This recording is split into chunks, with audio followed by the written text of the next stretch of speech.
নমস্কার। আশা করি পুজো, কালী পুজো, বিজয়া খুব ভালো করে আপনাদের কেটেছে। আরেকবার স্বাগত জানাই এনকে ডিজিটালের অনুষ্ঠান অরিন্দমের দাওয়াইতে। আমি ডক্টর অরিন্দম বিশ্বাস।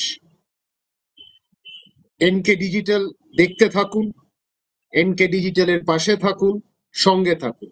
এনকে ডিজিটাল বহু অনুষ্ঠান আপনাদের সামনে আনছেন এবং সে অনুষ্ঠানগুলো খুব ইনফরমেটিভ আর খুবই কাজের, যা আপনারা বহু জিনিস জানতে পারবেন। এইবার আসি আজকের শীর্ষকের। আজকের শীর্ষক মধ্যবিত্তদের হাতের বাইরে চিকিৎসা চলে যাচ্ছে, মধ্যবিত্তদের নাগালের বাইরে। একজন চিকিৎসক হিসেবে আজ আমাকে এই অনুষ্ঠানটা করতে হচ্ছে, সত্যি কথা বলতে খুব দুঃখের সাথে, বেদনার সাথে। 1947-এ আমরা স্বাধীনতা পেয়েছি, আজকে 2025।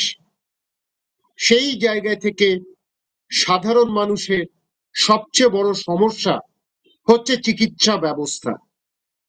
কোন সরকারই মানুষের চিকিৎসার কথা ভাবেনি। তারা মানুষের নলকল জলের কথা ভেবেছেন, তারা মানুষের ইলেকট্রিসিটির কথা ভেবেছেন, তারা বিভিন্ন এগ্রিকালচারের কথা ভেবেছেন, কিন্তু একটা জিনিস ভাবতে পারেনি, ভাবতে চাইনি, ভেবে উঠতে পারেনি, সেটা হচ্ছে মানুষের চিকিৎসা। আমি একজন চিকিৎসক, হ্যাঁ, আমি পরিষ্কার বলছি আমি একজন বেসরকারি হাসপাতালের চিকিৎসক, কিন্তু একই সাথে মানবিক দিকটা আমি এখনো ছাড়িনি, ছাড়বো না। আর একটা কথা স্পষ্ট, যে আমি খুব পরিষ্কার করে বলি, মধ্যবিত্তরা, নিম্ন মধ্যবিত্তরা আজকে সবচেয়ে জাতাকলে নিষ্পেষিত হচ্ছে। কেন হচ্ছেন? তার সবচেয়ে বড় উদাহরণ হচ্ছে চিকিৎসা ব্যবস্থা। চিকিৎসা ব্যবস্থা তাদের জন্য নেই। নিজের পকেট থেকে খরচ করতে হচ্ছে প্রায় 40% থেকে 50% মানুষকে। আজকে যে ইন্স্যুরেন্সের কথা আছে, সেখানে বহু প্রিমিয়ামের সুযোগ সুবিধা মাঝে মাঝে আপনাদের সামনে আসে, কখনো ইউটিউবে আসে, কখনো মেইন স্ট্রিম মিডিয়াতে আসে, কখনো কাগজে আসে, কিন্তু বহু ক্ষেত্রে প্রিমিয়ামের খরচ এতটা বেশি হয়ে গেছে, সেটাও মধ্যবিত্ত, নিম্ন মধ্যবিত্তদের নাগালের বাইরে চলে যাচ্ছে। চিকিৎসক হয়ে এটা অতি বেদনার, এটা আমার কাছে অত্যন্ত দুঃখের, আমার কাছে হতাশার। আমি বড্ড অসহায়। সেই জায়গায় থেকে আজকে চেষ্টা করি উপায় বার করা। সরকারের কাছে চাপ তো দিতেই হবে। এনকে ডিজিটালের মাধ্যমেই, আমার এই অনুষ্ঠানের মাধ্যমেই সরকারের কাছে অনুরোধ, যে আজকে মানুষের কথা ভাবুন, নিম্ন মধ্যবিত্তদের কথা ভাবুন, মধ্যবিত্তদের কথা ভাবুন। আমি মানি স্বাস্থ্যসাথী বলে এক প্রকল্প এসছে, কিছু মানুষ এই উপকারিতা অর্জন করেছেন, এখানে উপকারিতা পেয়েছেন, এটা নিয়ে কোনো সন্দেহ নেই, কিন্তু সেটা কিন্তু অল্প সংখ্যক মানুষ। বেশিরভাগ বেসরকারি হাসপাতালে আপনি যান, খুব কষ্ট করে কিন্তু স্বাস্থ্যসাথী প্রকল্পটা ব্যবহার করতে হয়। সরকার বড় কোনো বিজ্ঞপ্তি জারি করেনি, কোন রকম পদক্ষেপ নেয়নি কিভাবে এই সমস্যার সমাধানটা হয়। সবার জন্য কিন্তু স্বাস্থ্যসাথী নয়। আমি আবার বলছি, ডাক্তার হয়ে বলছি, একজন চিকিৎসক হয়ে বলছি, একজন মানুষ হয়ে বলছি, একজন বাঙালি হয়ে বলছি, একজন বাঙালির নাগরিক হয়ে বলছি, স্বাস্থ্যসাথী প্রকল্প আজকে বহু বহু বিল্ডিং আছে, যেটাকে আমরা হাই রাইজ বিল্ডিং বলি, তাদের জন্য নয়। আজকে বস্তিবাসী হোক, নিম্ন মধ্যবিত্ত হোক, মধ্যবিত্ত হোক, আজ কিন্তু তাদের জন্য আজকে স্বাস্থ্যসাথী করাটা দরকার ছিল। আর দরকার ছিল এক একটা বিশেষ ব্যবস্থা করা, অর্থাৎ কার্ডিওলজি একটা হাসপাতালে হোক, সেটা বেসরকারি হোক, নার্সিং হোম হোক, হাসপাতাল হোক, গাইনোকোলজি একটা হাসপাতালে হোক, এই করলে হয়তো সুবিধা হতো। কিন্তু সব সুবিধা একটা হাসপাতালে করলে যেটা হচ্ছে, যে অসুবিধার সম্মুখীন মানুষ হচ্ছে, সেটা কিন্তু তারা সেবাদানটা পাচ্ছে না, হাসপাতালও মুখ ঘুরিয়ে নিচ্ছে। আবার স্বাস্থ্যসাথীকে অপব্যবহারও দেখেছি। আরজি করে যখন বিপ্লবী চিকিৎসকরা, মাঝে মাঝে যাদের আমি তোতলা কাতলা পাতলার দল বলি, এক শ্রেণীর চিকিৎসক এই স্বাস্থ্যসাথী ব্যবহার করে ওই স্ট্রাইকের সময় নিজের রোজগারটা করে ফেলেছেন, পকেটটা ভরে ফেলেছিলেন। কিন্তু স্বাস্থ্যসাথীকে একটা রূপ দিতে হবে। বর্তমান সরকার, পশ্চিমবঙ্গের সরকার, তাকে কিন্তু ভাবতে হবে স্বাস্থ্যসাথীকে কিভাবে পরিবর্তন করা যায়। 10 কোটি মানুষের জন্য স্বাস্থ্যসাথী নয়। নিম্নবিত্ত বাঙালি, মধ্যবিত্ত বাঙালি, তাদের জন্য স্বাস্থ্যসাথী শুধু থাক। আমি আমার বাড়ির সকলে কিন্তু স্বাস্থ্যসাথী নিইনি, একদম সারেন্ডার করেছি। আমরা লাইনেও যেতে যাইনি, অ্যাপ্লাইও করিনি। এরকম বহু মানুষ আছেন তাই করেছেন, অন্য মানুষের জন্য আমরা তাই করব, এরকম বহু মানুষ করবে। এবং যাদের প্রচুর আছে তাদেরকে ছেটে ফেলে দাও স্বাস্থ্যসাথী থেকে। কিন্তু রাজনীতির বিষয় এসে যায়, কখনো দেখবেন বিজেপি শাসিত রাজ্যের জন্য কিছু বিজেপির নেতা আছেন, পন্ডা মন্ডা গন্ডারা আছেন, যারা মাঝের চিৎকার করতে থাকেন, আয়ুষ্মান ভব কেন হলো? আরে আয়ুষ্মান ভব শুনতে থাকো বাবা। প্রত্যেকটা রাজ্যে যেখানে আয়ুষ্মান প্রকল্প হয়েছে সেটা কিন্তু মুখ থুবড়ে পড়েছে, ভেঙে পড়েছে। হরিয়ানা বন্ধ করে দিয়েছে, পিএম যোজনার থেকে টাকা দিয়ে নিজস্ব প্রকল্প তৈরি করেছে। মহারাষ্ট্র তাই করেছে, কারণ প্রায় হাজার হাজার কোটি টাকা বাকি রয়েছে, কোথাও 700 কোটি টাকা বাকি রয়েছে, সরকার পয়সা দেয়নি। একই নালিশ কিন্তু বিভিন্ন নার্সিংহোম হাসপাতাল করেছে স্বাস্থ্যসাথীর ক্ষেত্রে, টাকাটা তারা সময় মতন পাচ্ছে না। এটা কিন্তু সরকারদের দেখতে হবে, এটা কিন্তু উপেক্ষা করলে হবে না। স্বাস্থ্যসাথীর জন্য যদি কোটি কোটি টাকা পড়ে থাকে, বা আয়ুষ্মানের জন্য কোটি কোটি টাকা পড়ে থাকে, আয়ুষ্মান ভারত, সেটা কিন্তু কখনোই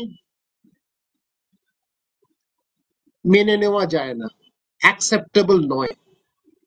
কারণ প্রত্যেকটা নার্সিংহোম তাকে টাকা দিয়ে চালাতে হবে, তাদের স্টাফ আছে, নার্সিং স্টাফ আছে, বিভিন্ন ক্লারিক্যাল স্টাফ আছে, ডাক্তার আছে, সবাইকে কিন্তু টাকা পয়সা দিয়ে চালাতে হয়। সেখানে টাকাটা না দেওয়াটা কিন্তু অত্যন্ত অন্যায়। সেই ব্যবস্থা সরকারকে করতে হবে।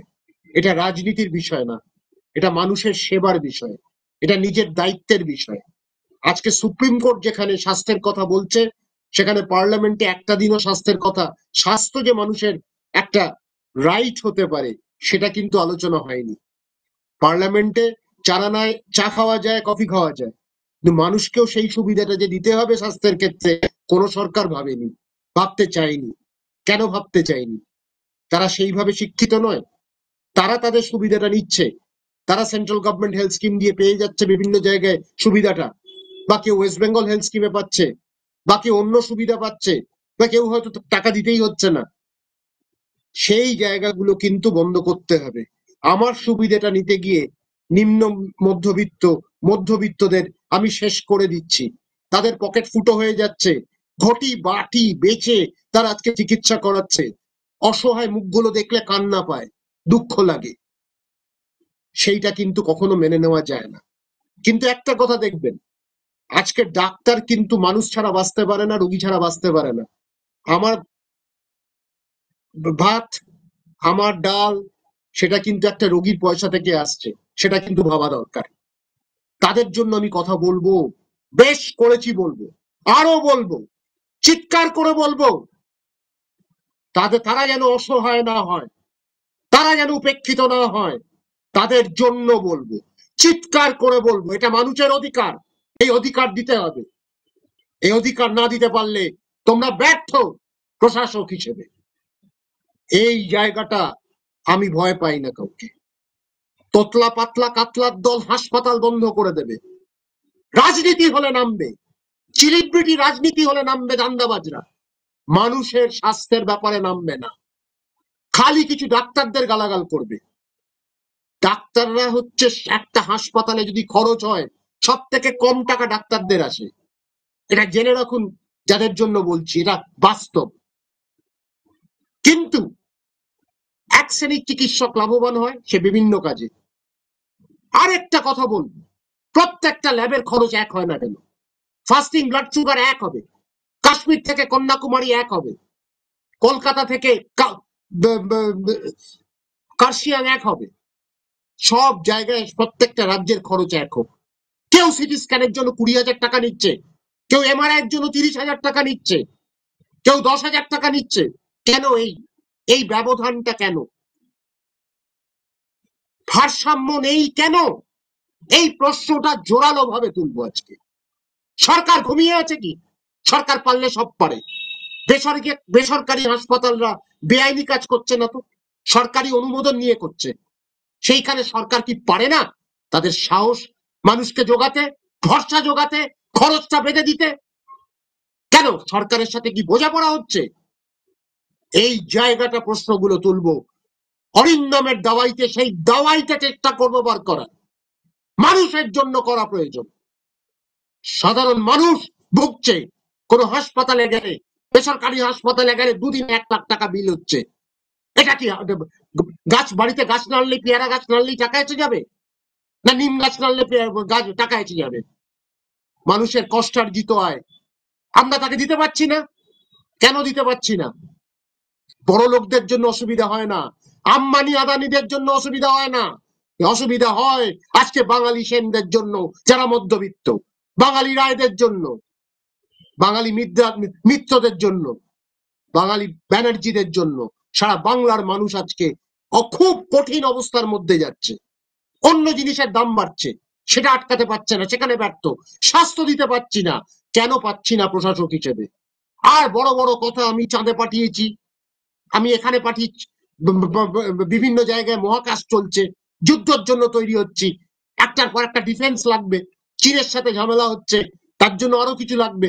লাগুক, মানুষের স্বাস্থ্যকে কেন শেষ করে 100 টাকার মধ্যে 1.5 টাকা খরচ হয়, সেটা 5 টাকা করা যায় না স্বাস্থ্যের জন্য? যখন নির্মলা সীতারামন এত বকবক করেন, 5 টাকা কেন করেন না? সব ওষুধের দাম কমছে না, এক জায়গায় বাড়ছে, তার উপর জালি ওষুধও তৈরি হচ্ছে, সেই কারখানাও আমরা বড় জায়গায় নিয়ে যাচ্ছি। কিন্তু আজকে দুঃখের বিষয় হচ্ছে, সাধারণ মানুষের জন্য চিকিৎসা দাও। সাধারণ মানুষের কথা ভাবো, নিম্নবিত্তদের কথা ভাবো।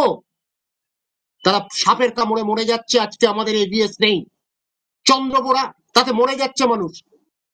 সেই রকম এভিএস করতে পারছি না বাংলায়। কার ব্যর্থতা এটা? সরকারকে তো দায় নিতে হবে। মানুষের চিকিৎসা সব থেকে বড় যেন প্রায়োরিটি হয়। মানুষকে ভালোবাসতে হবে। আজ মানুষের জন্য যদি চিকিৎসাটা ভালো করি, সেই সরকার কোনোদিন কিন্তু জায়গা থেকে সরবে না। আমার কিউবা ভেনিজুয়েলার গল্প শুনে লাভ নেই। আমার বাংলায় কি হচ্ছে, সারা ভারতবর্ষে কি হচ্ছে, সেইটা নিয়ে আমার জানা বেশি দরকার। খরচ এক করো, ডাক্তারদের ফিস অল্প ব্যবধান হোক, ঠিক আছে, বিরাট ব্যবধান যেন না হয়। ওষুধের মাত্রা বিভিন্ন জায়গায় যেন একটা কোম্পানি এতগুলো খরচ করলো, আরেকটা কোম্পানি অল্প দামে, সেটা যেন না হয়। কোয়ালিটি কন্ট্রোল করো। আর ইনভেস্টিগেশন কস্ট বেঁধে দাও। সিটি স্ক্যান 5,000-এর বেশি নিতে পারবে না, এমআরআই 10,000-এর বেশি নিতে পারবে না, 30,000 নিচ্ছে। কেন? এটা লুণ্ঠন হচ্ছে। এই লুণ্ঠন মানুষকে শেষ করে দিচ্ছে, শেষ করে দিচ্ছি আমরা মানুষকে। ধীরে ধীরে তাদের মেরে দিচ্ছি। অসহায়, তারা হাত তুলে দিচ্ছে। এই লড়াইয়ে নামো। নাগরিক হিসেবে আমি লড়াইয়ে রাজি আছি, আমি রাজি আছি। কারণ আমি জানি তোতলা পাতলা কাতলার দল করবে না। কারণ এক একজন বেসরকারি জায়গায় ভালো কামাই হচ্ছে তাদের, তারা এইসব আন্দোলন হবে না। কোরাম আন্দোলনে নামবে, ফালতু কিছু আন্দোলনে নামবে, কিন্তু মানুষের চিকিৎসা, সাধারণ নাগরিকের পাশে নামবে না। ধান্দাবাজ কিছু মানুষের জন্য আজকে বিভিন্ন ডাক্তারের বদনাম হয়। 5টা ডাক্তারের জন্য 5,000 ডাক্তারের বদনাম হয়। এইটা বন্ধ করতে হবে। আজকে এই আন্দোলন আমি আওয়াজ তুলতে চাই, এটা সরকারের কাছে জোর গলায় চাই, জোর গলায় এই দাবিটা করুন। গ্রামের মানুষ আপনারাও করুন। নল কল জল ছেড়ে দিন। আপনার প্রাইমারি হেলথ সেন্টারে সাপের বিষ আছে কিনা, সাপের ট্রিটমেন্ট করা যাবে কিনা, হার্ট অ্যাটাকের ট্রিটমেন্ট করা যাবে কিনা, কিডনি ফেলিওরের ট্রিটমেন্ট করা যাবে কিনা, ডিহাইড্রেশনের ট্রিটমেন্ট করা যাবে কিনা, এগুলো প্রশ্ন তুলুন আপনার এমএলএ কে। তারা ভোট ভিক্ষে করতে আসবে কিছুদিন বাদে, এই প্রশ্নটা করুন। এই জাগরণটা দরকার। চেতনার জাগরণ যেদিন হবে, সেদিন আমাদের স্বাস্থ্য ব্যবস্থারও পরিবর্তন হবে, সাধারণ মানুষের জন্য হবে, নাগরিকের জন্য হবে, বাঙালির জন্য হবে, বাংলার জন্য হবে। আজ এই গলা বাড়িয়েছি আমি সাধারণ মানুষের কথা ভেবে, মধ্যবিত্তর কথা ভেবে, নিম্ন মধ্যবিত্ত বাঙালির কথা ভেবে, প্রান্তিক মানুষের কথা ভেবে, গ্রামের মানুষের কথা ভেবে। হ্যাঁ, সেই জন্যই ভেবে বলেছি, চিৎকার করছি, করব। অরিন্দমের দাওয়াই সেই চেষ্টাই করলাম। ভালো থাকবেন, সমর্থন করুন এই প্রয়াসটাকে। আরো প্রয়োজনে মানে সামনে আগামী দিনগুলোতে আরো ভিডিও হয়তো করব, চেষ্টা করব আপনাদের পাশে থাকার জন্য। এনকে ডিজিটাল তো ধন্যবাদ জানাবেন আমাকে এই প্ল্যাটফর্মটা দেওয়ার জন্য, বলার জন্য। ধন্যবাদ নেবেন, নমস্কার নেবেন, খুব ভালো থাকবেন।